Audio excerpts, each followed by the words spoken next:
našej obci Stará Bystrica. Pracujem v turistickom centre pod Orlojom a poviem vám výklad nášmu Orloju. Čiže momentálne sa nachádzame na rinku svätého Michala Archaniela a svätý Michal Archaniel je patrónom a ochrancom starobystrického ľudu. Stojíme pred prvým slovenským orlojom a zároveň pred najväčšou drevenou sochou na Slovensku. Celková kompozícia orloja predstavuje sediacu Madonu, sedembolestnú Pannu Máriu, patronku Slovenska. Hore nad vežičkou to je hlava, po bokom vlasy, do strán ramena a v strede prsia.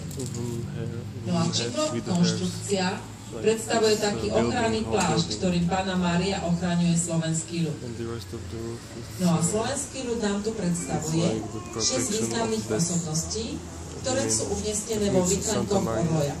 Z najstaršieho obdobia sú to ľavo hore knieža Pribina, vpravo kňaz Svetopluk, z 19. storočia sú to kodifikátory slovenského jazyka, ľavo Anton Bernolák, vpravo Ľudovít Štúr, no a z 20. storočia sú to významné politické osobnosti, ľavo na okraji Milan Rastislav Štepánik a vpravo Andrej Hlinka. Stred orloja nám tvorí dráperia. Ako môžete vidieť, horná časť je vpísaná v tvare opony a v spodnej časti máme kruhové otvory, v ktorých sú vložené priehľadné tabulky zlatého onyxu.